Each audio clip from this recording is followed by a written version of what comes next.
ég fann bara hvað það skipti miklu máli. Ég átti auðveldara með að hjálpa 13, 14, 15 ára unglingi heldur en 20, 25 ára menntaskólanema eða háskólanema. Vegna þess að 13, 14, 15 ára unglingurinn hafa miklu fljótar að fatta þetta.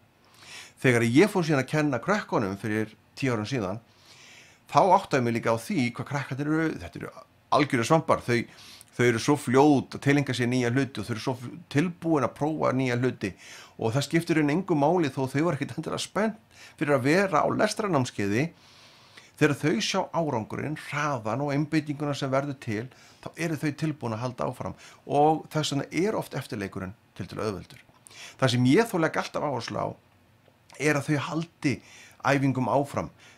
Það lagast ekkert endilega neitt bara á 3 vikna námskeið eða 10 vikna námskeið eins og ég segi við foreldrana. Það krakkaábyrgð inn á námskeiðinu hjá mig fyrir krakkana. Það krakkaábyrgð og krakkaábyrgðin gildir einfaldlega þannig. Ef þú ert búin að sitja námskeiðið einu sinni, þá getur þú komið aftur. Þess að það mæli alltaf með að börnin sé að koma á 5, 6, kannski 7 mánaða fresti og sérstaklega fyrstu árin og eru þannig alltaf að bæta hraðan sinn og bæta færðina sína betur og betur og betur. Það kostar þau ekki neitt.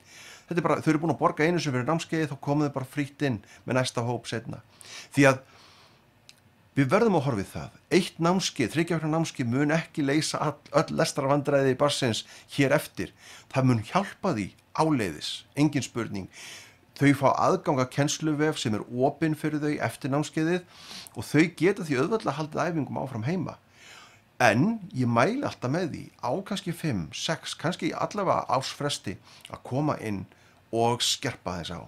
Og þess vegna hef ég alltaf verið að bjóða upp á krakkaábyrgðina því að ég fann bara hvað skiptir miklu máli fyrir barnið að koma inn og það sem kom mörgum foreldrum á óvart var einmitt þetta. Ég með nokkra umsagnir frá þeim inn á vefnum hjá mér. Þú veist, þegar börnin eru farin sjálf að biðja að fá að fara aftur, má ég fara aftur á lestrarnámskeiðið því að þau fundu fyrir mun og þau vilja bæta sig og þetta voru oft krakkar sem voru nú ekkert voðalega spennt fyrir því að sækja námskeiðið í upphafi.